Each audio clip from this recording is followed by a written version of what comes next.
Hace ya bastante tiempo que la cultura neuro entró en el mundo de la educación pisando fuerte.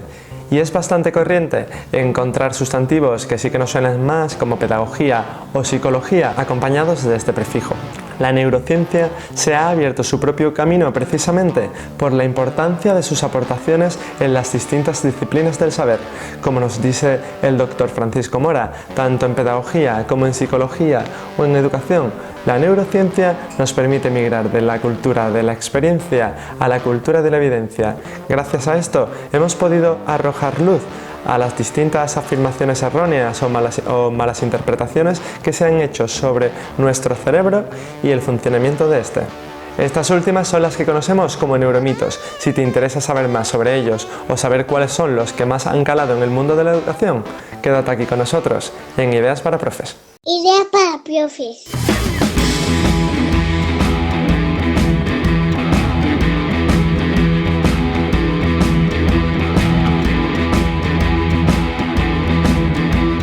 Ahora también en podcast.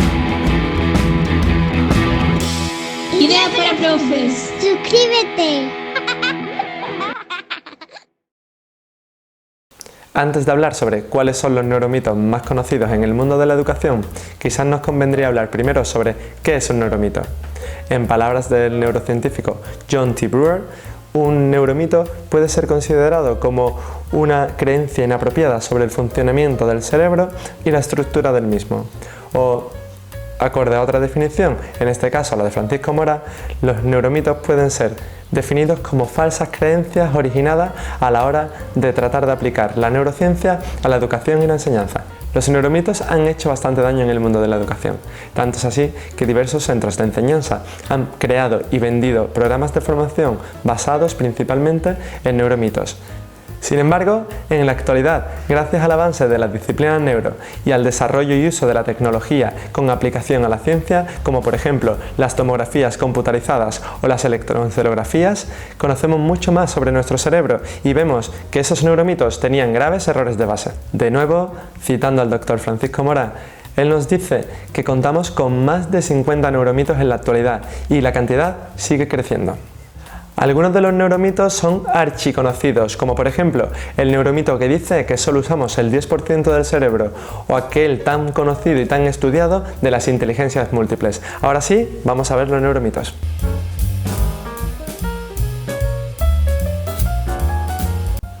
El primer neuromito que vamos a comentar es aquel que dice que solo usamos el 10% de nuestro cerebro. Lógicamente, sí que usamos mucho más de ese porcentaje. Tenemos que tener en cuenta que el encéfalo, pese a representar el 2% de nuestro peso corporal, usa el 20% de nuestra energía. La frase del 10% del cerebro se le acuñó a Einstein y es posiblemente por la fama del científico por lo que este neuromito se popularizó rápidamente entre la población. Claro está que la evolución no hubiese permitido que el 90% de nuestro cerebro hubiese quedado inutilizado. Además, gracias a las distintas técnicas de visualización cerebral, vemos que se activa el 100% de nuestro cerebro, aunque la activación en las distintas regiones cerebrales no es la misma para todas las tareas. Otro neuromito que también creó bastante revuelo en las aulas es aquel que dice que utilizamos más el hemisferio derecho o el hemisferio izquierdo según nuestros talentos. La verdad es que podemos diferenciar perfectamente entre un hemisferio y otro, separados ambos por el cuerpo calloso. Si el izquierdo es mucho más lógico y lo atribuimos al lenguaje y a las matemáticas, el derecho es holístico, más global. El izquierdo requiere de una atención focalizada para sus tareas, mientras que el derecho requiere de una atención bastante más dispersa. Sin embargo, nuestro cerebro es único y de nuevo la neurociencia nos ha demostrado que ambos hemisferios trabajan en conjunto de una manera única e integradora. De todo esto se deduce que si en nuestras aulas encontramos alumnos más talentosos para el dibujo o más talentosos para las matemáticas, no debemos atribuir todo el mérito a un hemisferio o a otro, sino al trabajo en conjunto de ambos hemisferios.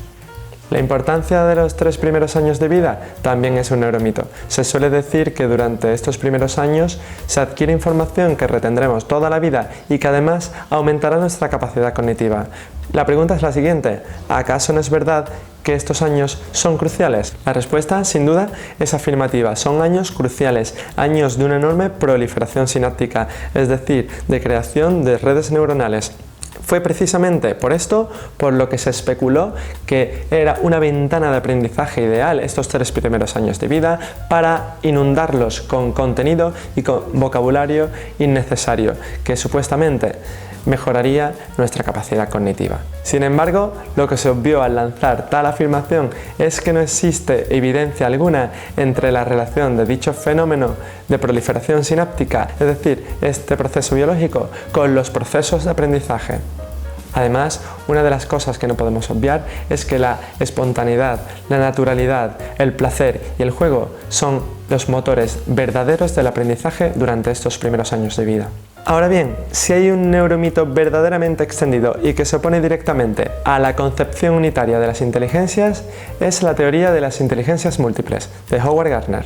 Cuando salió esta teoría fue de gran utilidad, ya que puso sobre la mesa muchos otros aspectos del aprendizaje que hasta entonces no se tenían en cuenta, como por ejemplo la inteligencia físico-sinestésica, la inteligencia naturalista o la inteligencia espiritual. Sin embargo, lo cierto es que, como nos dice Jesús Guillén en su blog Escuelas con Cerebro, no existe ni existirá el correlato neural del que Howard Gardner nos hablaba en 1983. De hecho, investigaciones mucho más actuales que la de Howard Gardner, como por ejemplo la de Howard Jones, llevada a cabo en 2011, demuestra que compartimos circuitos entre lenguaje, memoria, música y razonamiento, algo que rompe definitivamente con la concepción de los compartimentos estancos de los que nos hablaba Howard Gardner en su teoría de las inteligencias múltiples. Además de no existir ningún experimento cuantitativo que demuestre la eficacia de esta teoría, Francisco Mora nos dice que iría en detrimento de los beneficios de los alumnos, ya que podría producir trastornos en el equilibrio normal del desarrollo de estos. Pese a ello, como nos dice David Bueno, es un mito, un neuromito que debemos desmitificar para volver a introducirlo en las aulas, porque pese al riesgo que supone etiquetar a un alumno como un alumno sinestésico o un alumno visual, su aplicación en las aulas nos permite llevar a cabo un aprendizaje mucho más personalizado y una mejor planificación de los ejercicios. Si sabemos que estamos frente a un neuromito, su aplicación en las aulas aún tiene bastante cabida y bastante sentido, ya que su aplicación nos permite llevar a cabo un aprendizaje mucho más transversal y contextualizado, o dicho de otra manera, un aprendizaje que nuestro cerebro aprovechará con mucha más eficiencia. Además de estos neuromitos que acabamos de comentar, existen muchos otros, como por ejemplo los beneficiosos efectos del Brain Gene o el efecto Mozart. Afortunadamente, actualmente encontramos mucha información contrastada que nos permite diferenciar la verdad de la mentira, es decir, la ciencia del neuromito. Os animo a que sigáis investigando sobre ello y espero que os haya gustado este vídeo de Ideas para Profes.